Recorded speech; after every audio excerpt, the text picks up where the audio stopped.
once more. Welcome to our small round here. Um, before we start the interview, because we are here to do an interview with Alaa, I just want to say like two or three things about what we're doing this interview for and what we are all why we have met up together. It is for our new project, Gaza Voices. In this project, it's a small project, and it has just been started up by Ahmed Naim, by Mohammed Omar, and by me. And we're trying to collect interviews with people in Gaza. So we're trying to document the happenings since October the 7th. We're trying to document the things that are happening on the ground, and we're trying to do it in conversation with people who are actually living it at the moment, who are ready and interested in speaking about this experience now. This is a kind of pilot run that we're doing right now with Alaa, because Alaa luckily is not in Gaza anymore, but has experienced the first weeks of the war. So Alaa, could you maybe just introduce yourself very shortly, talk a little bit about yourself, whatever you feel comfortable sharing, and not only, but also in regards to Gaza, like how much time have you spent there now with the war, and how much time have you been in Germany? Yeah, okay. First of all, thank you guys for listening to Gaza Voices. Thank you for what are you doing right now. You said before that you are a small people that gathering information, that gathering data, gathering interviews, but you are thoughting that smaller people cannot make a big change or a big difference. But I can assure you guys that what you are doing is just fine. What you are doing will be making a big difference, will be making a big change. Thank you guys for collecting our voices. Thank you guys for spreading our stories. Thank you guys. I am Alaa. I am from Gaza, Palestine, now in Berlin. I am 28 years old, freshly married. I've been married since like the 1st of May. So that's going to count freshly married. So when you said, what are your thoughts about 7th of October? Or what do you remember about 7th of October? 7th of October is a date that nobody will forget.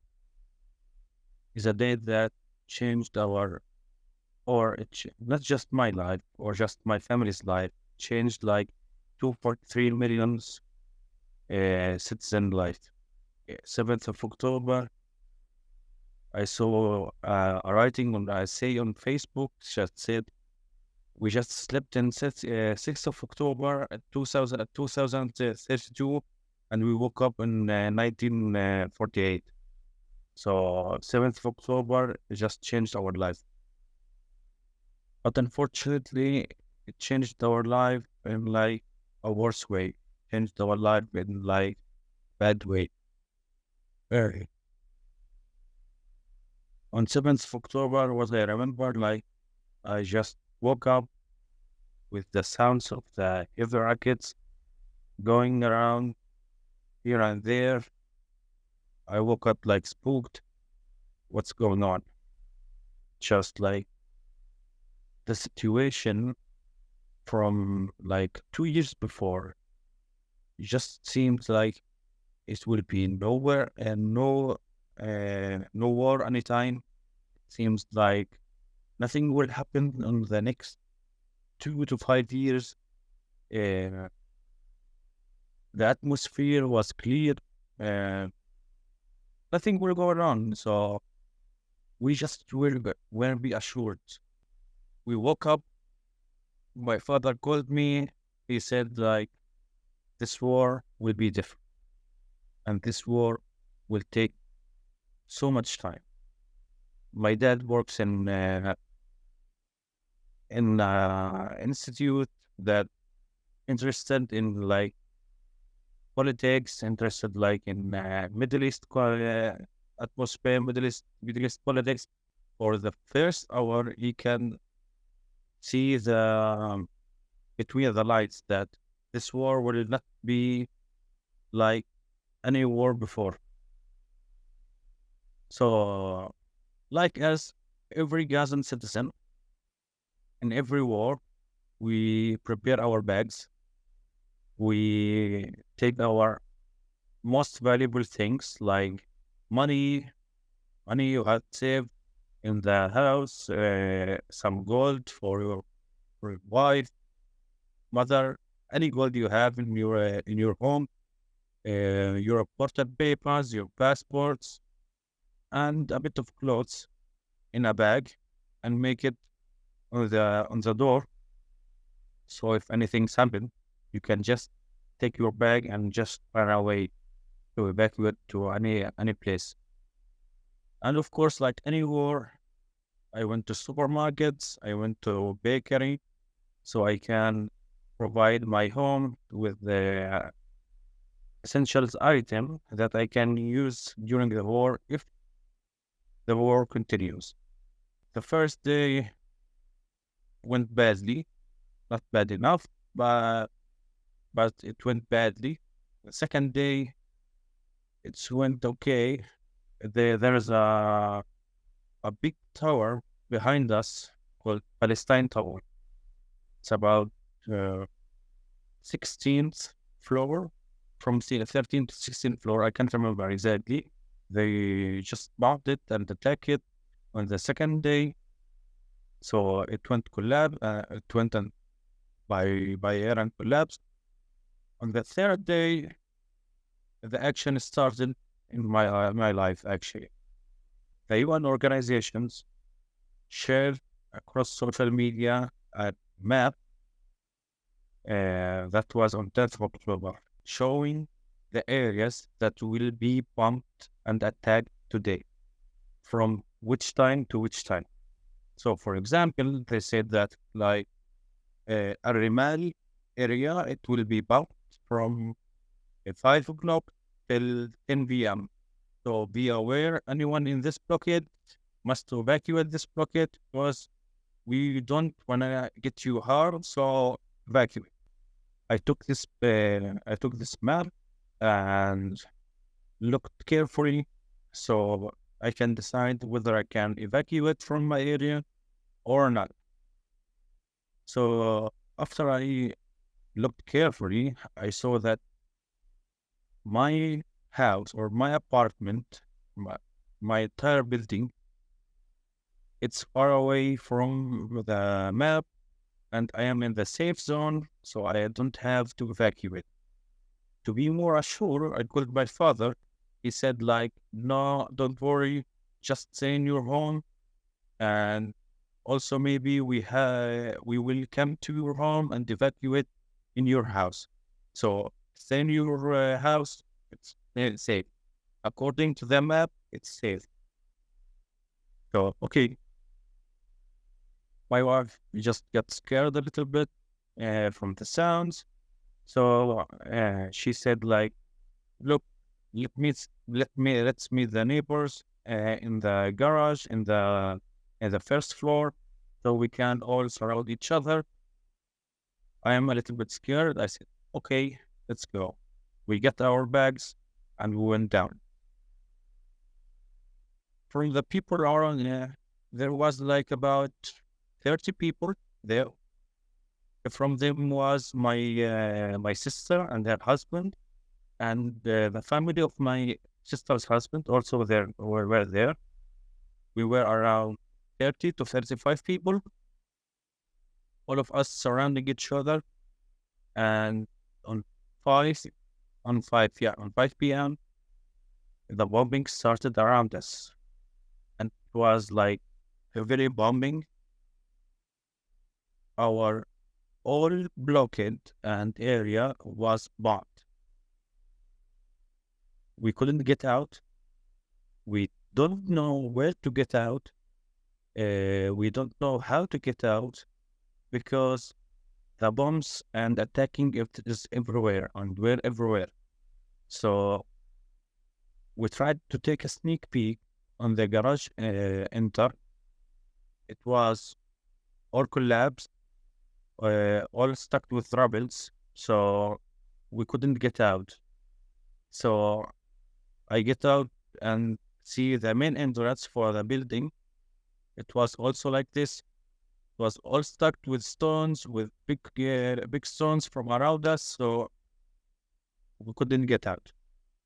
So we still tied on the garage and tried to call ambulance, civil defense, police, anyone who can pick us up so he can evacuate us to safe place. All the lines were down, nothing responded. So we decided to stick to each other and just covering each other like this so no one gets hurt. So after like about 30 to 35 people. People from the building. Yeah. We were like standing on about five. I'm I'm just sorry to interrupt you, but that's which house has been affected or has been bombed? Like, is it directly your house or the building that you are hiding in, or I didn't get it. Ah, and first of all, we didn't know which one get hit. Due to the heavy bombing around us, we didn't know which one get hit. So it was like about 5 hours continuously heavy attacking on our neighborhood. So we didn't recognize which one hit us. So we can count how many bombs were thrown there. But what we can know is that when we get hiding, suddenly the glass of the garage just exploded and got everywhere. So we went to the stairs, to the first 5 stairs. Every one of us stood there covering each other.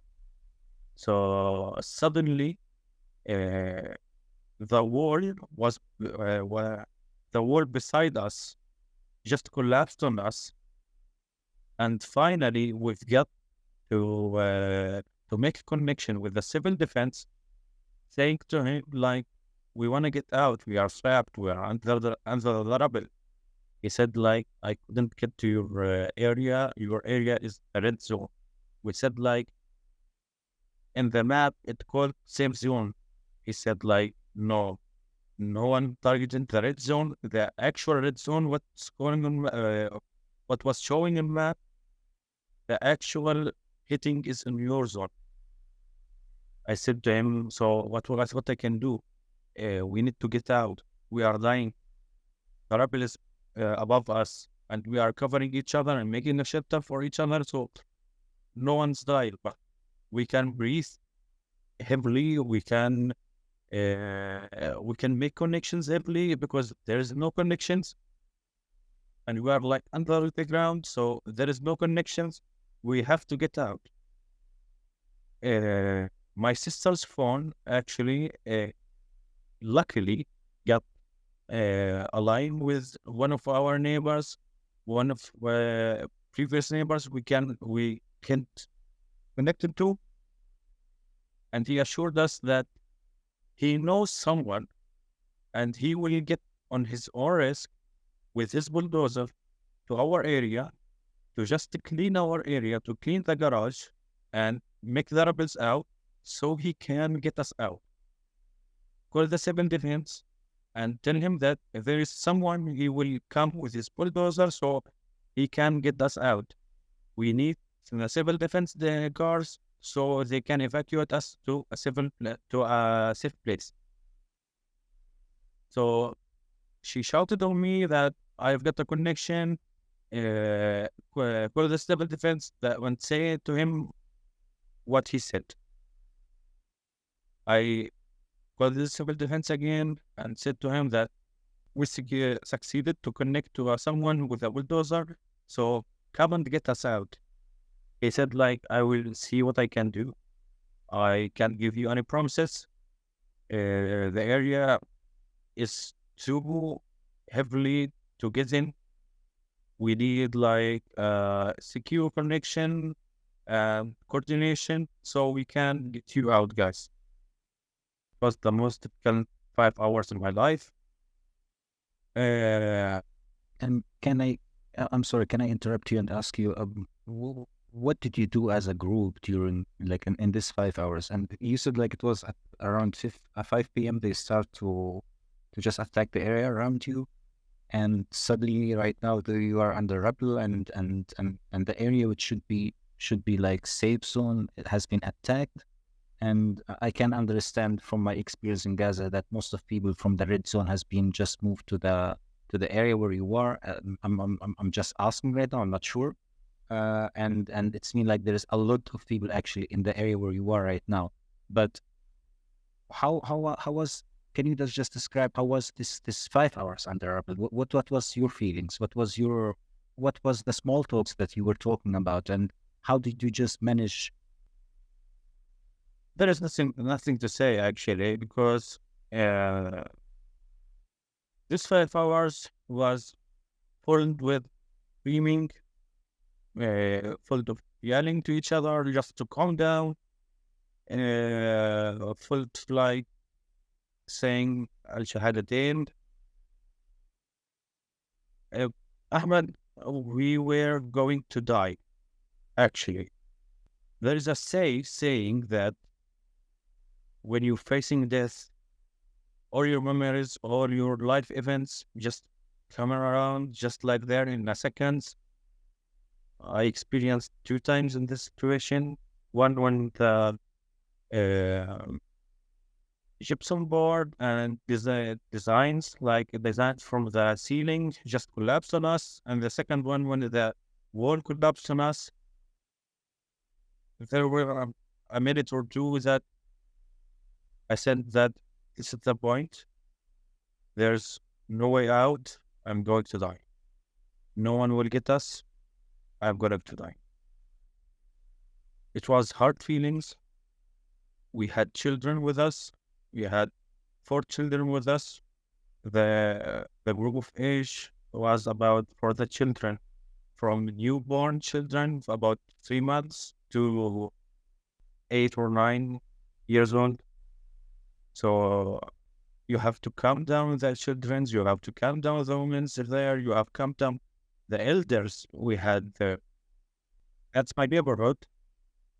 I took a video in some day for before, and I will see you what happened after. And all what happened after, it was during the 5 hours we spent in the garage. Okay, can you see it? Yeah. Yeah, I will play it now.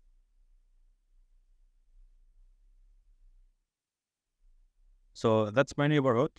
That's my view from my window.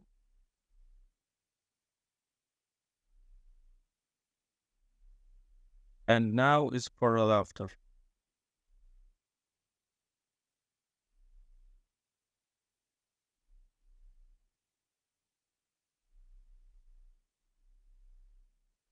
Do you see it?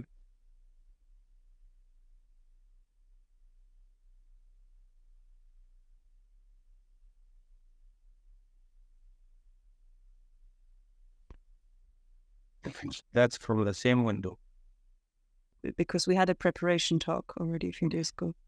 But I remember you said that the people who tried to get you couldn't locate you, right? Because everything was destroyed. Oh. Yeah. That's why I presented the video actually. In front of me was the Minister of Culture. The Minister of Culture was a symbol for Gaza because it's was one of the most beautiful ministries in Gaza Strip. So everyone in Gaza Strip knows where is the Minister of Culture. So when my sister actually connected to the one with the bulldozer, she said like, we are in front of the Minister of Culture. in a building called Al-Mu'taz Sitta. We are all there trapped. He said, like, I went there like 2 or 3 times, but believe me, there is no Minister of Culture remained. So could you please do anything else to just help me know where exactly you are? So I suggest to the people that we are just screaming and yelling to him, like, to make an alarm or make an alert that we are here. So he's still just on kept on our phone connection. So when we yelled, he heard us. So he just made a beep with his horn with bulldozer. So like he was replying to us that, yeah, I've got you. I will get you out right now. So when the civil defense came, so he said, like, you have 10 minutes and my coordinations is like for 10 minutes, we have to get you out quickly. If anyone cannot or will not get in our little cars, we will keep him in the air.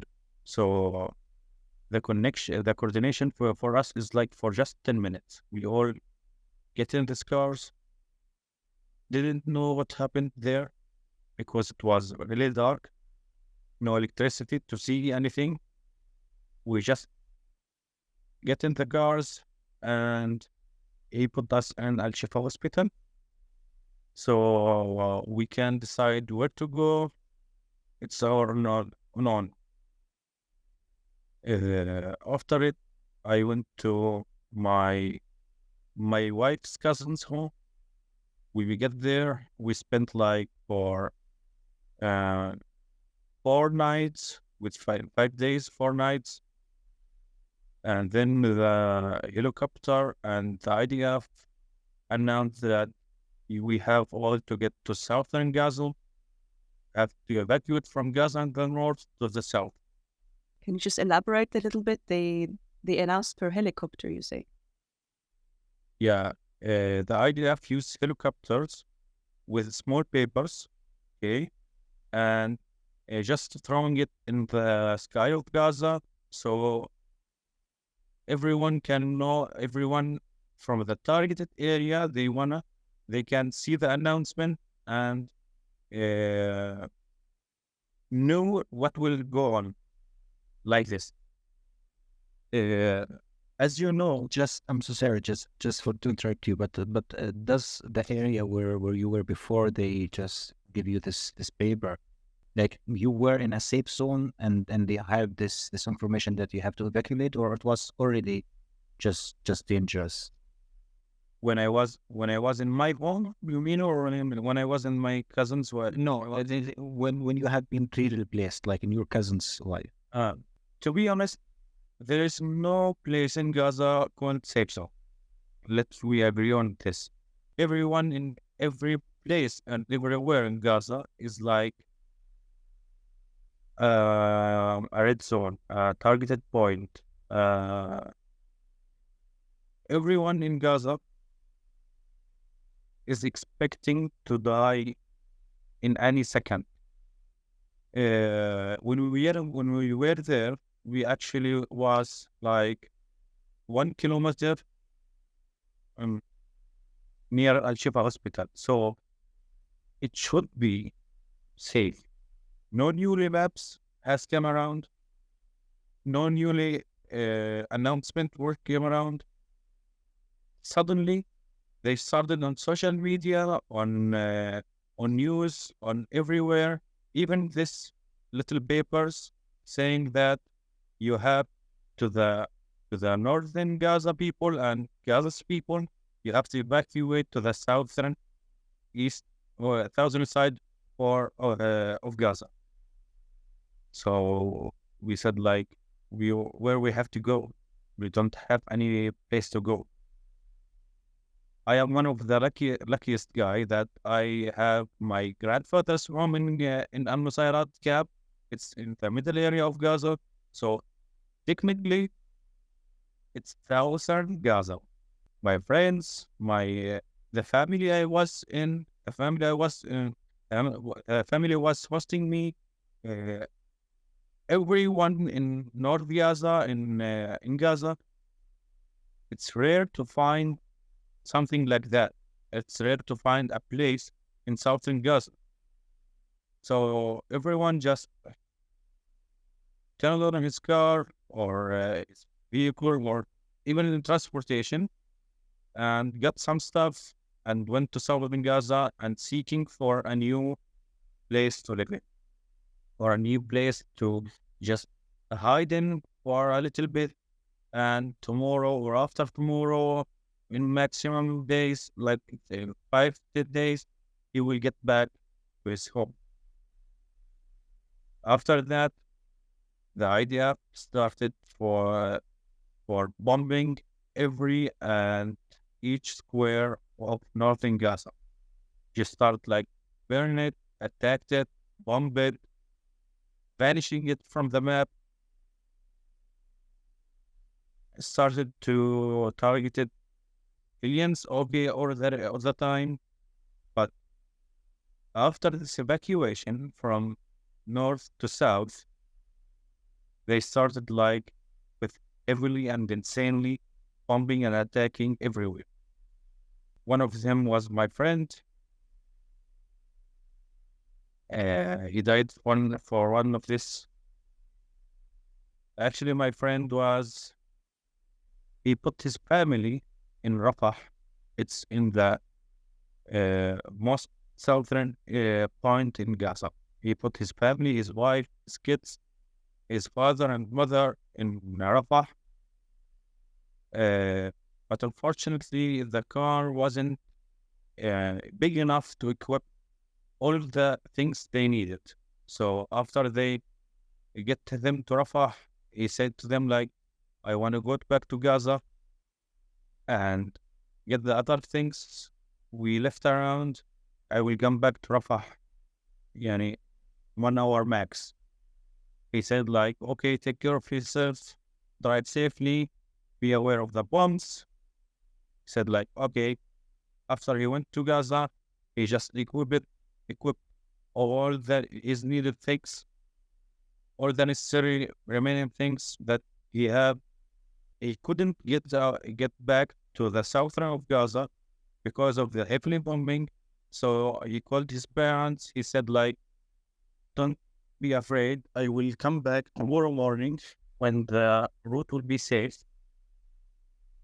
And because of the heavy bombing, I cannot come back to Rafah.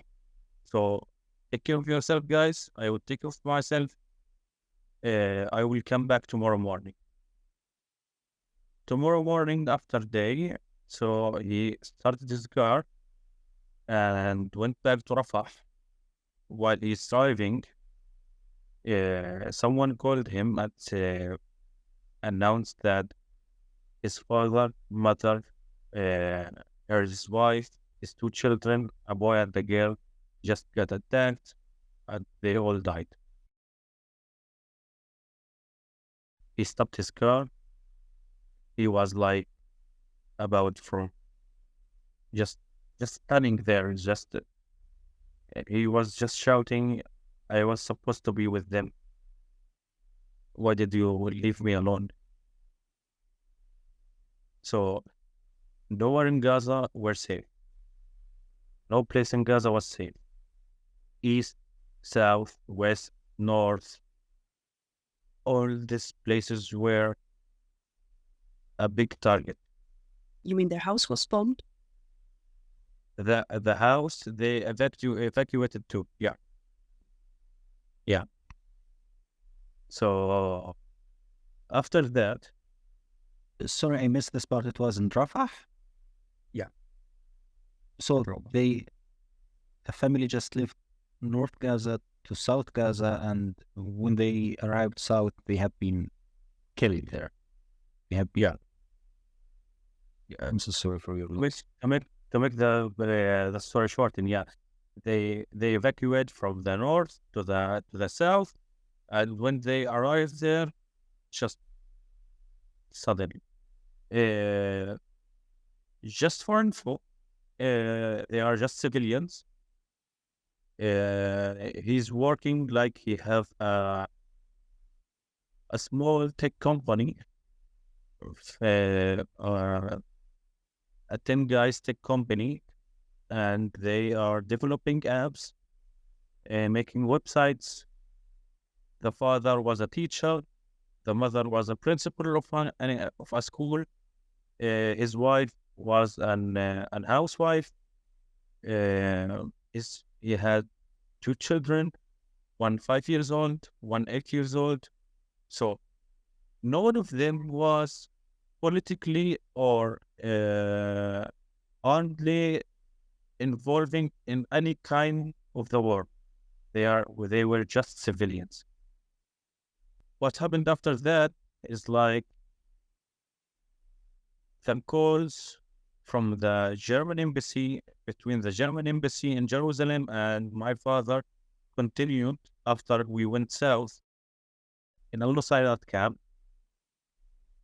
And they said like it's a little bit complicated to evacuate you guys from Gaza, so you have to be patient and you have to wait more. During this time, does the German government just send you an information or have updates where you are, guys, and then just ensure that where you are is a safe area, or does they have any kind of connection with Israeli army just to ensure that I don't know, like I know there's some Germans in Gaza, but I'm just wondering, do you have any kind of connection really with the House Ministerium? I don't know what's called in German, like وزارة الخارجية, and they just be in touch and then just be ensured that you're fine, or it was just a random call like just stay safe, guys, and then we're gonna be in touch? So to be honest,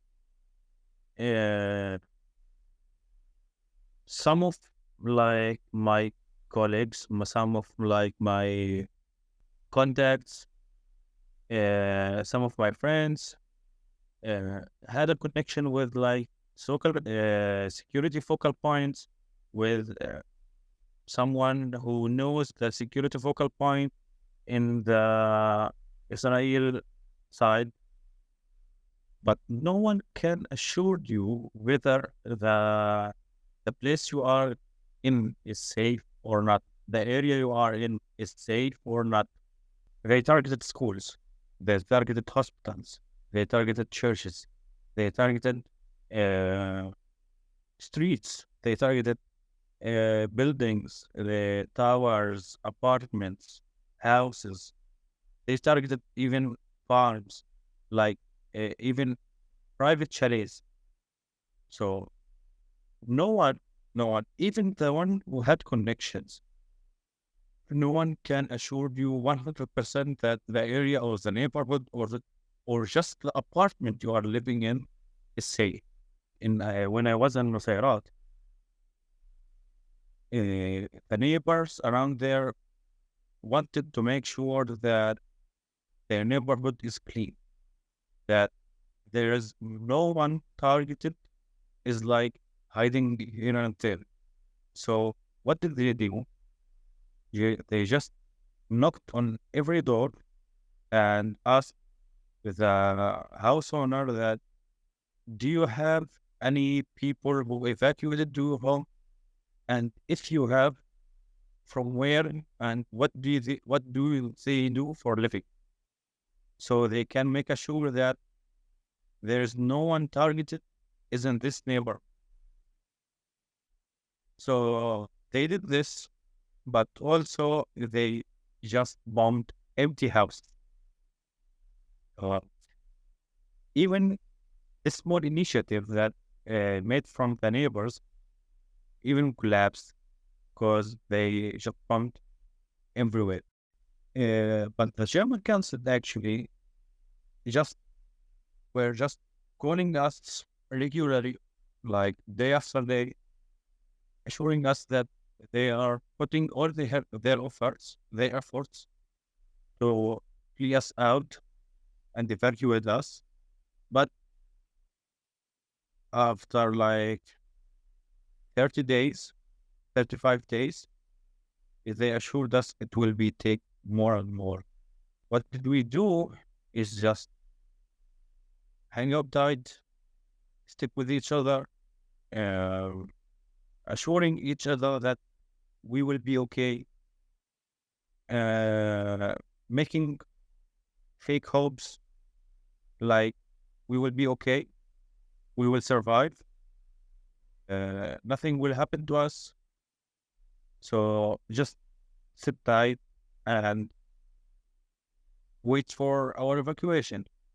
That's what happened during all the days that you were in Gaza.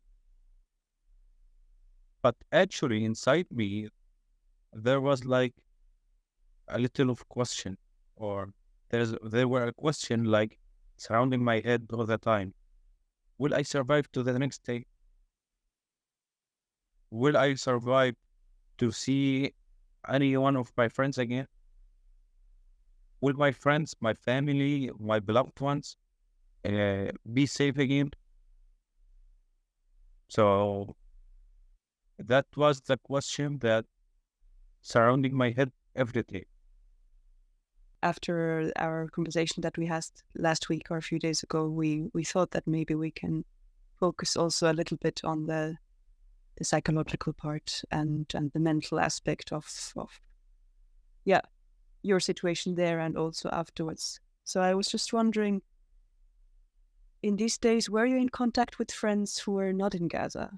And how was communication like this if you are in so different situations, realities? Connections were very poor and very difficult during the corruption for the main lines for the internet and landlines. We succeeded to secure an eSIMs that we can connect to the internet, but the problem was that we have to go to the rooftop every time we have to connect to the internet or making some calls via like WhatsApp, Facebook. If you want to connect to internet, you have to put your life at risk, that to go to the rooftop and make your calls. And when you make your call on the rooftop, actually there were air drones everywhere, just capturing you, just seeing you there. And it was a little bit difficult to just doing the calls right there. Yeah, I managed many times to call Ahmed actually, and trying to just speak and just chatting to blow up my head to just to release the pressure I've got. When I call Ahmed or I call someone from the outside Gaza, they just see the news every day and see what's going around. But what they not understand that what is shown in the media actually doesn't cover about 20% of what's really going on in Gaza. If you call anyone from Gaza right now, you will get into headache just from the drones that we called it Sanana, the buzzing one, because it's always like all the time. So that's alone put you on stress. That alone makes you headache and makes you nervous. You can't get sleep. You can't do anything because of this sound. Neither the sound of attacking, bombing every time, every second, in every place. I was actually talking to one of my friends yesterday. I succeeded to make a connection via WhatsApp. He said there's the first one. He means like in attacking or bombing. First one, second one, third one. He counted 21 in just less than 1 minute. This type of attacking, it's called fire belt. Fire belt means like attacking all the neighborhood on the same line, the same moment.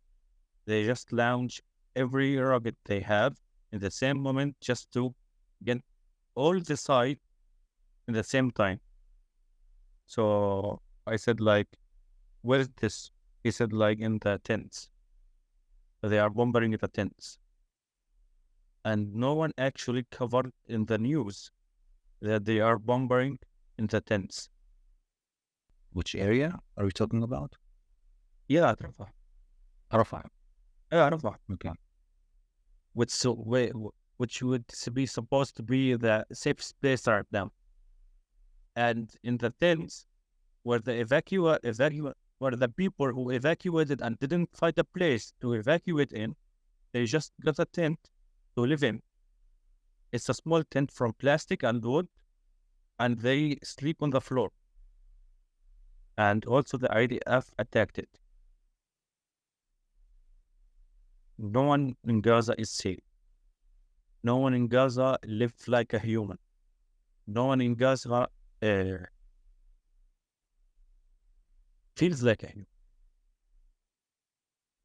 When I called my friend that we were talking about, I said like, if you were in an interview and they asked you what's your thoughts being in Gaza, or what's your main thoughts right now in Gaza, he laughed and said like, how to get in the bathroom like a human. I laughed because I went there and I know that there's no water to wash your hands, to wash your face, to take a bath. There is no water like to fill the tanks for the toilet itself. When you get to the bathroom, actually, it's like you live in a luxury life. So you have water. You have water to wash your hands. You have water to shower your body. You have water for the toilet itself. So you are rich. You are living now in the luxury life right now. If you have one of the simple things like water or some battery that provides you with electricity, or you have an eSIM that can make cover actually in your area, so you are now in the luxurious life. Because all of the people right now in Gaza, when we look at them, we will see that they are not living. They are dead men walking. We can ask anyone if we want. Let's say we saw someone unknown in the streets, and you ask them like, when was the last time you took a bath?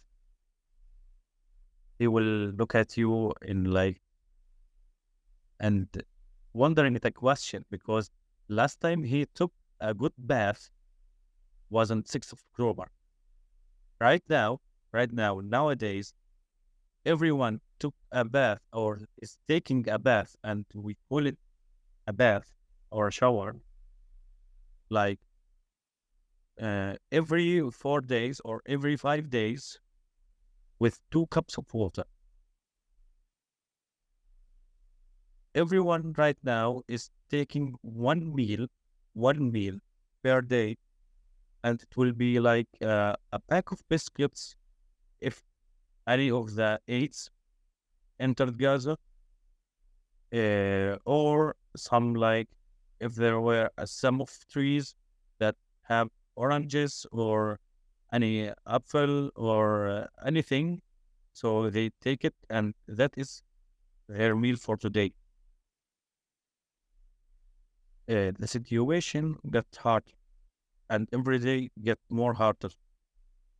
How does the female actually manage Like we know that this is a conservative community, and I'm just wondering how does the female actually manage to go to bathroom and take shower?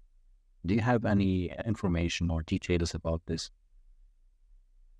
Actually, yeah, I've got just today in the morning, I've got just a little update about this situation or this subject. Actually, uh, most of females in Gaza, most of female citizens in Gaza, is now allergic and now have some issues, some medical issues from the sanitary napkins. Every woman use it every day just for precautions, and the period time she used it for the period. Nowadays, they just take a piece of clothes and make it like a daily pack. So everyone get allergic, everyone get health issues, serious health issues from these situations. She cannot go to the bathroom because there is no water to wash. She cannot go to the bathroom because also she has no water to clean herself up. So going to the bathroom is like for one time per day. You collect it and you go to make it one time. And when you want to go to the bathroom, it's like a strategic planning for the long time. Because first of all, you want to see whether your phone is charged or not, because you want to use your flashlight because to light up this bathroom. That's the first thing. The second thing is you have to make sure that you had your glass of water just to clean yourself up after bath.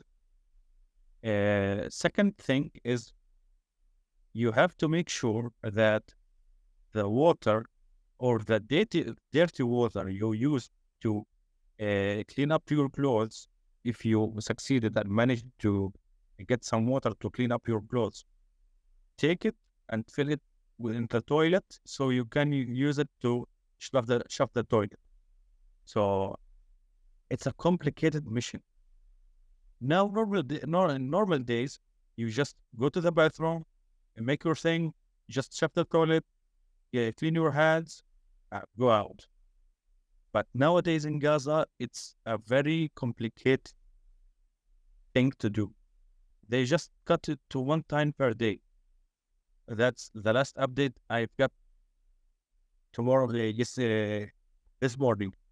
After you guys to ask about the situation before 7th October, and just to summarize how was their life for these people, especially that when he started to actually describing the camp situation, it's just new, because I know that it's just before 1 month they start to build these camps, and then at the beginning people used to go to their relative and stay there, but right now almost 1.6 million actually in Rafah, which is just a small town in Palestine.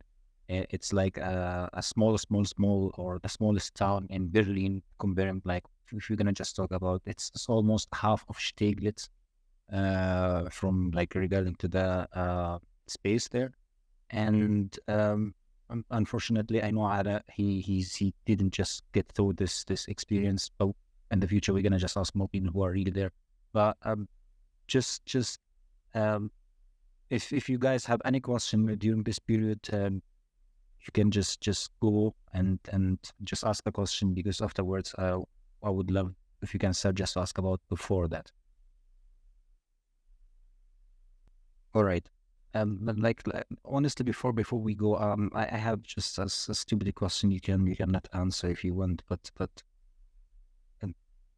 how do you feel from psychological perspective? How do you feel like this experience affected your life right now and during the war? And the main actually question that come to my mind, what was your thoughts and your daily life there? Like, what was in your mind? What occupied your mind during this period through this war? I know that from my experience, like I had actually just one small war in 2008 to 2009, and as people in Gaza describe it, it was just a small game, which is not no one actually compare what I witnessed to the situation. But I still remember that it was like 24 hours for 7 day a week, where this is drones actually like in your head, and I couldn't sleep during the war, and I was actually terrifying that any rocket can just attack the house that we are, and I will lose people that I love. But during this time, I still remember that the main issue was just collecting bread and water, and then it is also a dangerous journey. So I don't know if the situation is the same during this period. Can you just tell us more, please, about it's just, I know it's a CBT question, but can you just tell us about your daily thing and your daily pace? What did you do exactly every day there during the war? Hello, do you hear me now? Yeah. Yeah. Okay. So now I don't have questions. I have some questions, but I want to delay it. Then we can start with about the life before the war.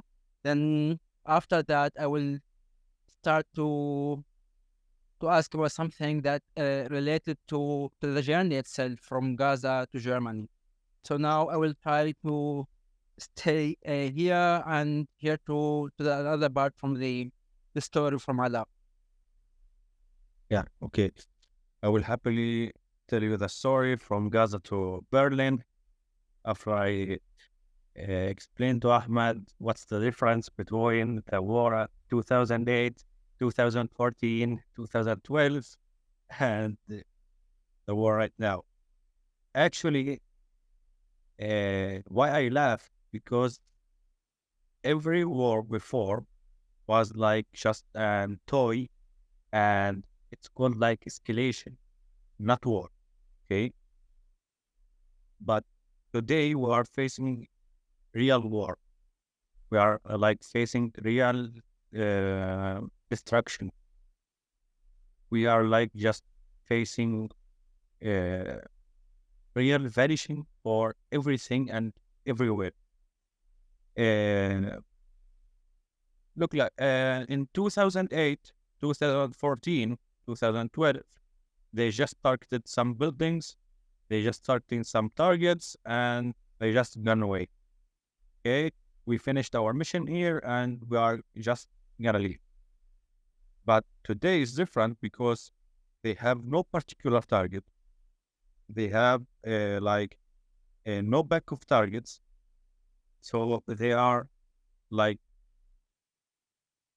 targeting everyone, everything, and everywhere. That's what is different.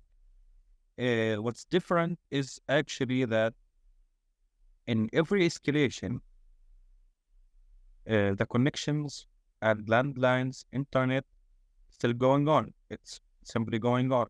It's easy.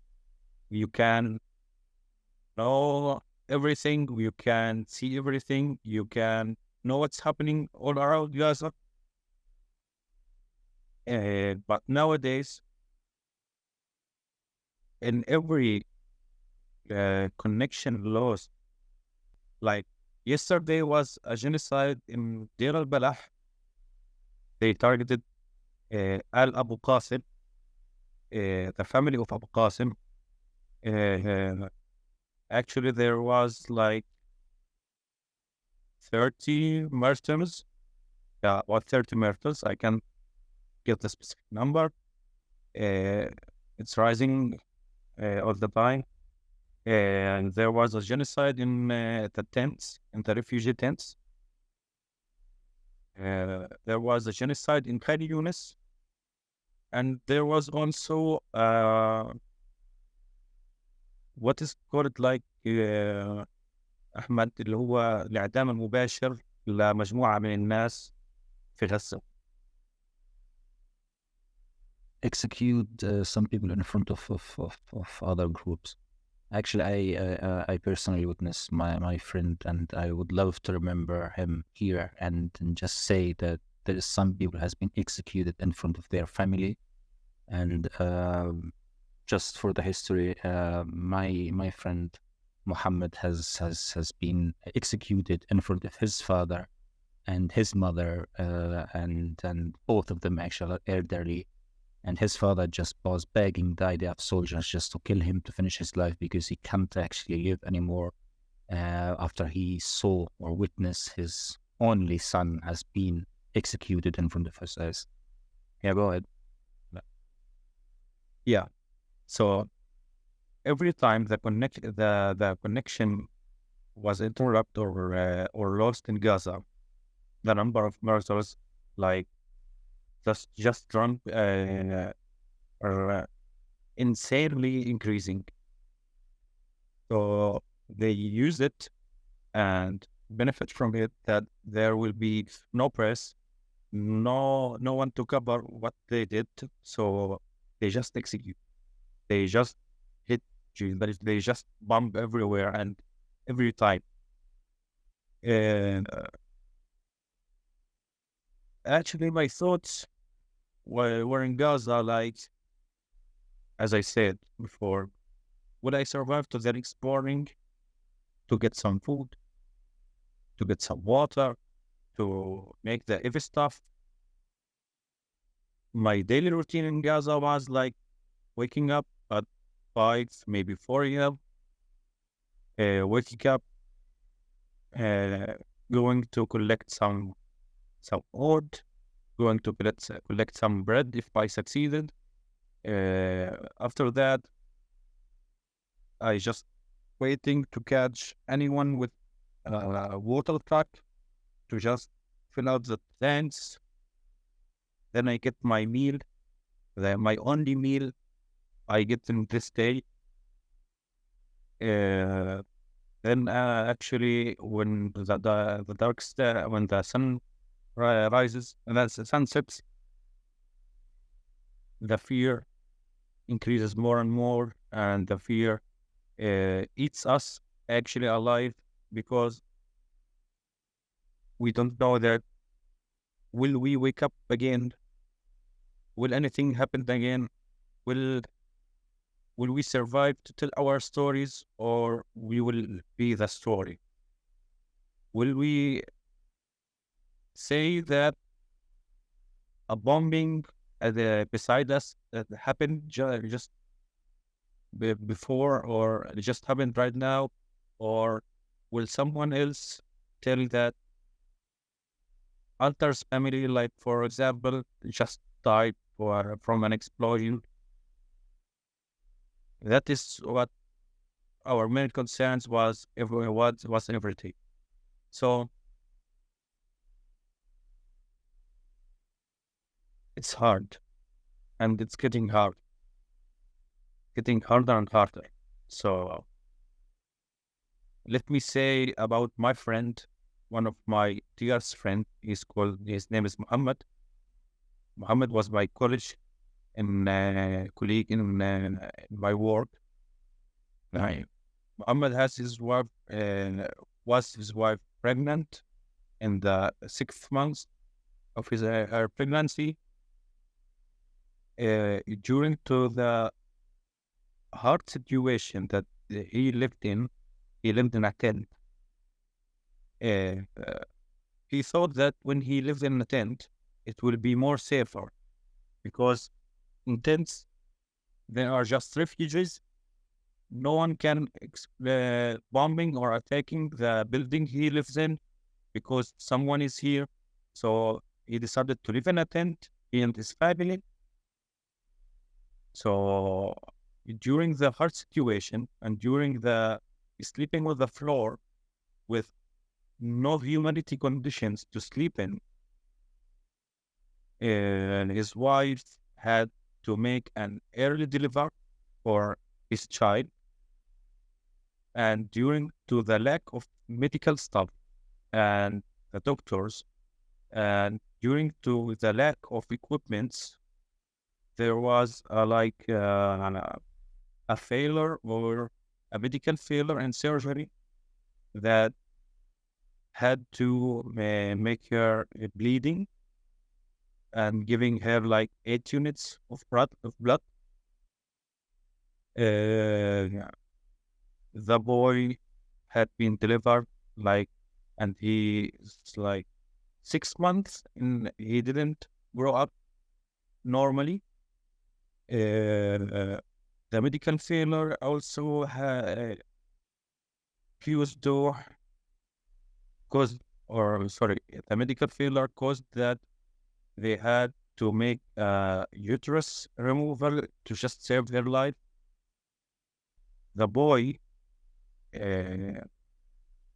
went to the child care in the field hospital in حضانة. يا أحمد إيش معنى حضانة؟ ما بعرف إيش معنى حضانة أو إيش المصطلح اللي بيستخدم لحضانة. So he went to the child care and got his treatment or some of it.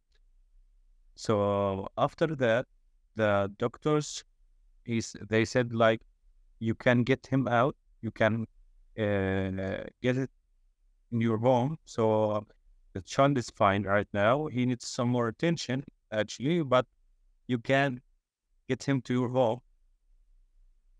When they tried to feed him, they just vomiting over and over. After medical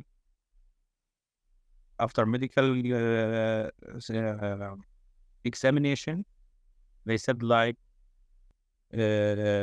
أمعاء اللي هو Like just to understand this medical condition when the baby are not actually at least 8 to 9 months old.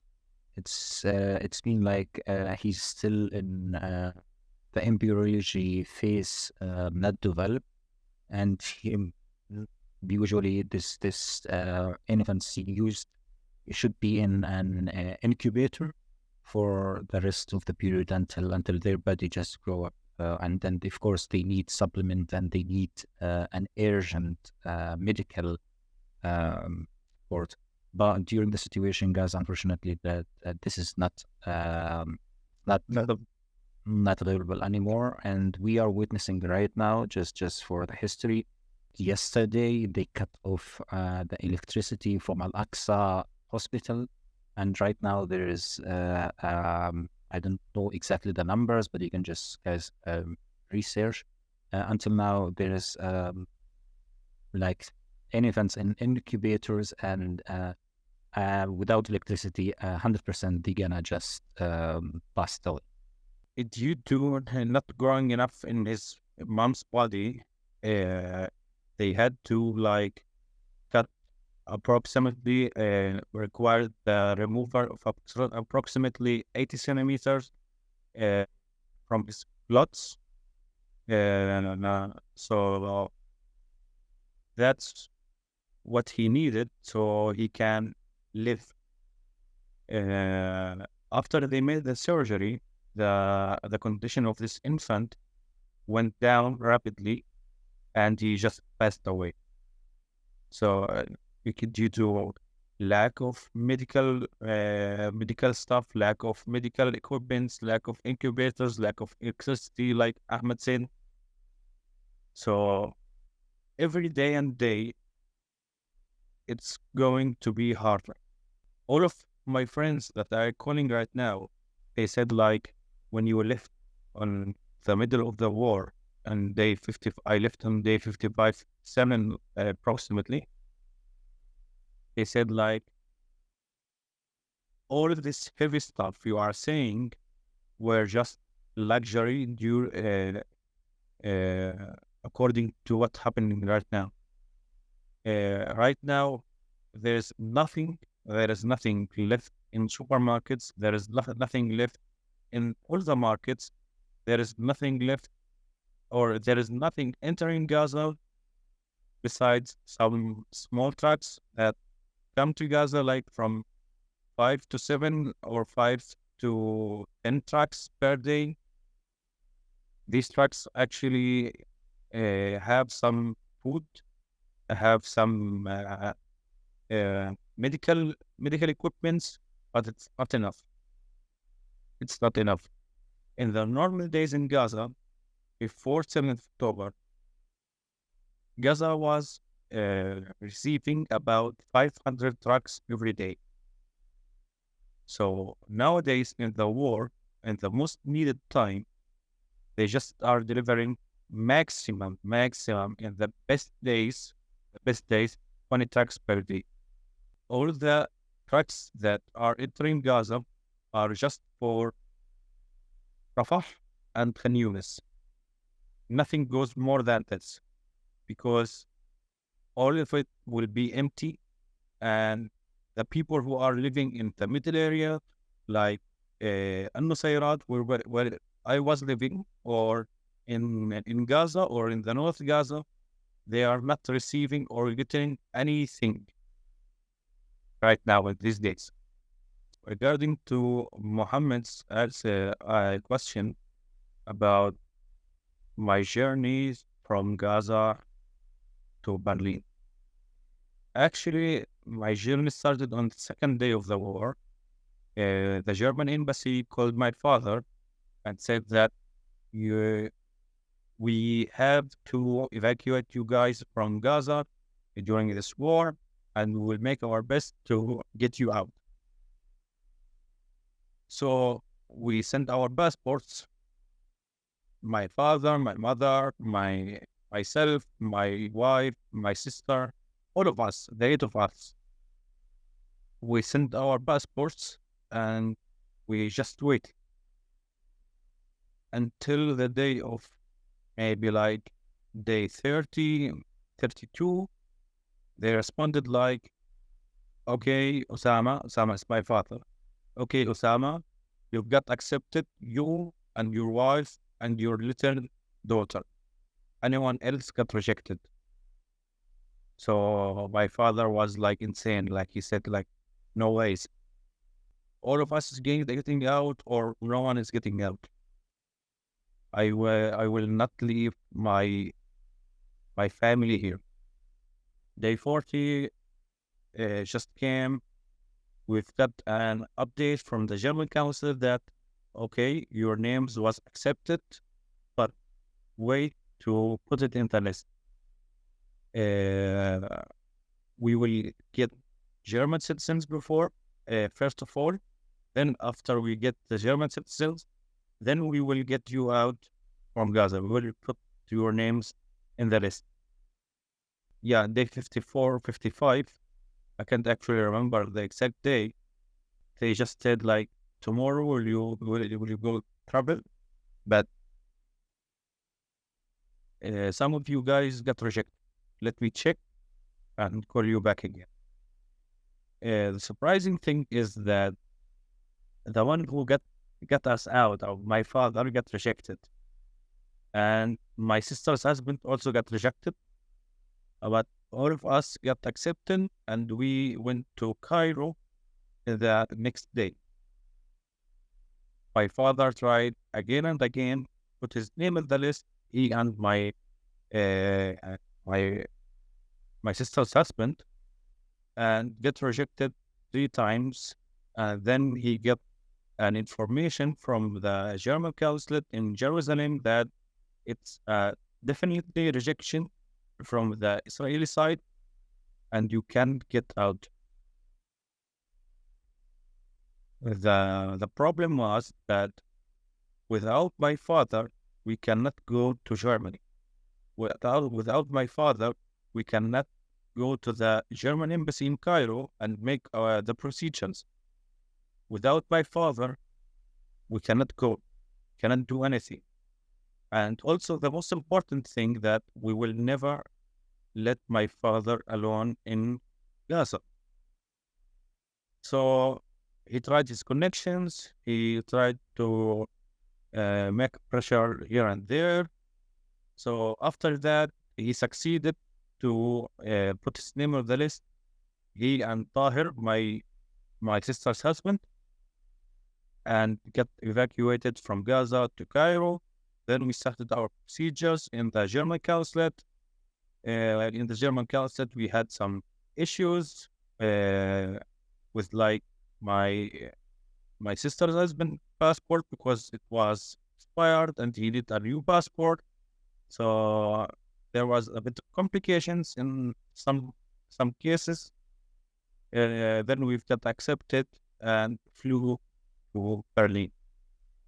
What was in my head all the time when the night I went out from Gaza was actually I was calling Ahmed, and I hope that the call will never put to end because I need something to get me out of my thinking, because always is what I think about. And I said to Ahmed about it is, will the next our upcoming 8 hours go in peace so I can get out from Gaza? Will the next 8 hours come, or will the next morning, or will the next sunrise come and get me out from Gaza? Or it's just a dream and it's my last night? Ahmed assured me that no, you will get survive, bro. You will be here in Germany once a day, so don't overthink. So, and he tried to release my pressure. He tried to get me down. Yeah. So, but I didn't get sleep. I couldn't sleep. I was counting the minutes to get out, to survive. I think I'm not alone. Everyone in Gaza is just bleeding to get out from Gaza, just to survive, he and his family. I have a lot of stories that for one that already got accepted to get out from Gaza. But the issue was that like they cannot get alone. They need their family with them. They want their family with them to flew out from Gaza, to evacuate from Gaza. But the problem is like the coordination that happened between some who with this person just succeeded to get the coordination just for him and for his family. And they are like seeking for evacuation just for him, and they need just him. They don't need their family.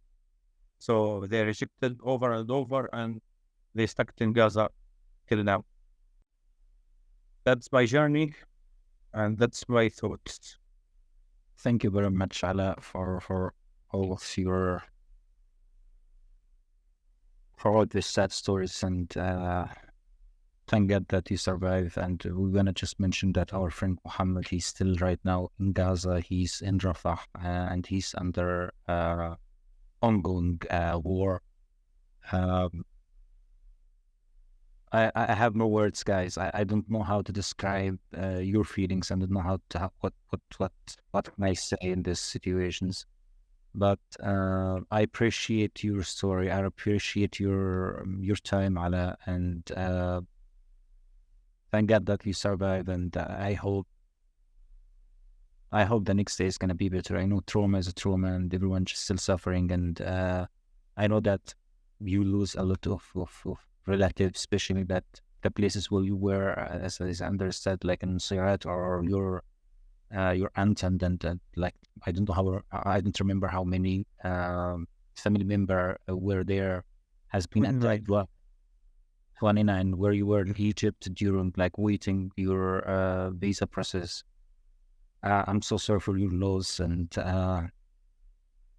yeah, I will just give the mic to Muhammad for his question. So yeah, first of all, hi all. Sorry to be late. Pleasure to meet you, Alaa. Also, I'm pleasure to be here with all of you. So go ahead. Muhammad, hi. Thanks for joining. Just so you know where we are at the moment, we're still in the process of Alaa is telling his story, or like his experience in Gaza, and now him being outside, this also being part of the experience. So we're still covering this at the moment. Mohammed, Omar, did you have a question? Yeah, I just want to ask, Alaa, you are now in Germany, but yeah, you did a long journey to be here, also difficult journey too. So the first part was in Gaza, from your home or place you were to Rafah across. The second part from Rafah across to Cairo, and the third part from Cairo to Germany. As the 3 parts, you already talked about the first part in Gaza, about your thoughts, about your worries. But what about the second part and the third part? What had occupied your thoughts in these 2 parts? Your emotions, your feelings, your worries as you were in Cairo, as you arrived to Germany. How did you feel as you arrived to Germany? Did you feel safe, worried, happy, guilty? What did you feel in this point of time?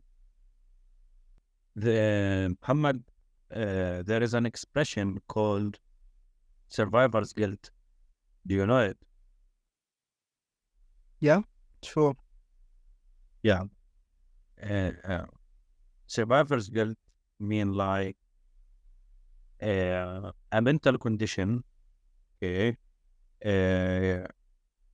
When a person believes that they have done something wrong by surviving or by just surviving, okay? So exactly right now, when I know that Muhammad is still in Rafah, okay, I just get the survivor's guilt again and again. When I call some of my friends, I just get this emotion again and again. It's a guilt to get out from Gaza and not be with my friends, and not be with all of them, because all of Gaza, I said it like before, Gaza is a small geographical city. All of us knew each other. All of us know everyone.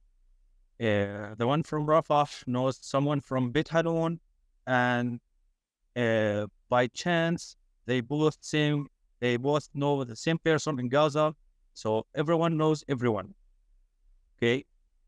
So when we see and say that some of our friends got killed during an attack in Rafah or Beit Hanun or Khan Yunis or somewhere else, yeah, we know them all. If we don't know, like Muhammad, I know his cousin, I know his brother. Okay, if I don't know Ahmed, I know I'm relative to him. Okay, Ahmed was saying about my aunt's family. My aunt's family was like my aunt, her husband, her children, the husband and wife for their children, and their grandchildren's. All of them were in the same building. That happened when I was in Cairo, actually. One of the boys yelled at him, shouted out his other brother, they are 2 brothers, and said like, I have a tank of gas that we want to take. Let's help, come on and help me with this. And for the gas better than me.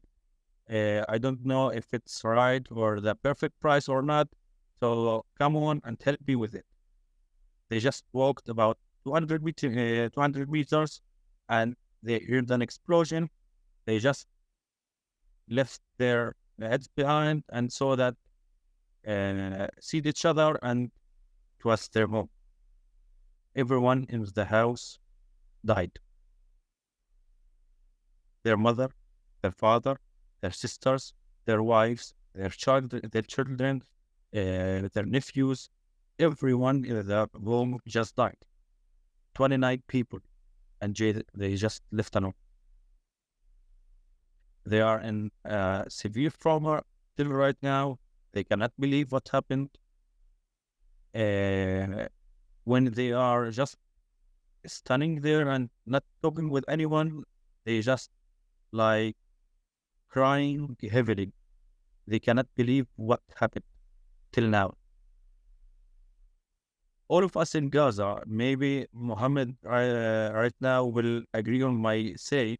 Everyone just hopes that it will someday just wake up and it was a dream or a nightmare. Just really like. Ella, it's a question that I want to ask everyone in the interviews. So one question would be, what is your hope for this interview? Or like, what is the reason you decided to agree to do it anyway?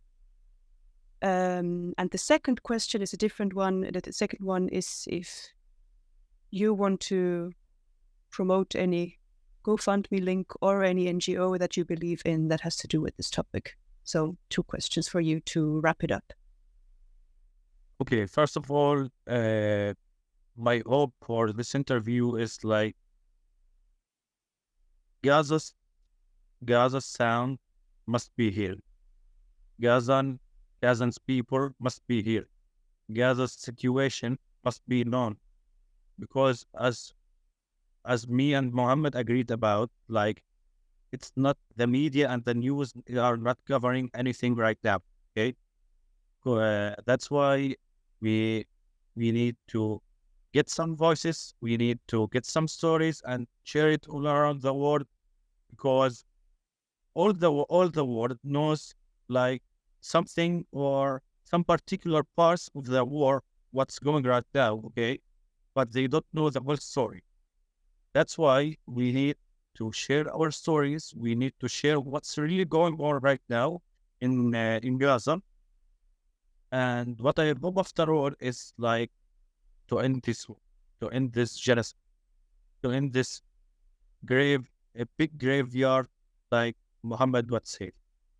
And about GoFundMe, I initiated a link for GoFundMe for my friend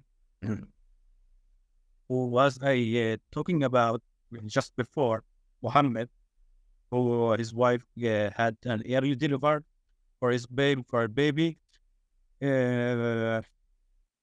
Actually, the boy just died. I will just post an update that the boy just died, but actually we will continue this GoFundMe link because the mother needs the good treatment, because she didn't get any treatment or any proper treatment till now. The problem is actually, and what I found in the recent days, that all the whole world just stopped caring about Gaza or doesn't care anymore, because he got bored hearing about Gaza. After 100 days, over 100 days, he just got bored just listening about Gaza, Gaza, Gaza, Gaza. So he wants to get something new. He wants to hear a new topic. He wants to get a new situation to live in. Not just listening to Gaza's issue. So that's why you guys, if you want to help someone with a GoFundMe link or a fundraiser link, anywhere, GoFundMe or Kickstarter or anything else, it will be hard on you guys to share it, get some empathy or some donations or some sharing from there and there, because everyone is tired of hearing just from Gaza. That's what I found out in the recent days. I made my link like 7 days before a week.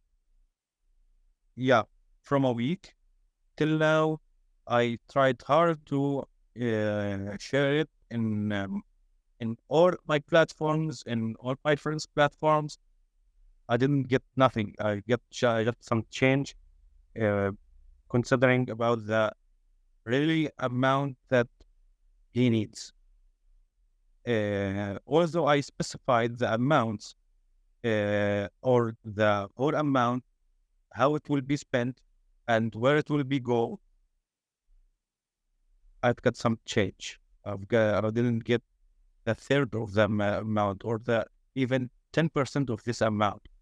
So right now, what I found that everyone just tired from hearing about Gaza. And every Gazans people actually, I don't know if Muhammad is well known about that or he sees about that or not. Every person in Gaza right now are collecting money or collecting donations, like from GoFundMe, just for evacuating from Gaza, just to collect the money they need to just evacuate from Gaza and pay the coordinations money to evacuate from Gaza. So that's why there are so many fundraisers campaign. There are so many names here and there, and everyone like doesn't care anymore for Gaza. That's my point. Well, thank you so much, Alaa. And also Mohammed for for taking all this time to share your memories, your experience,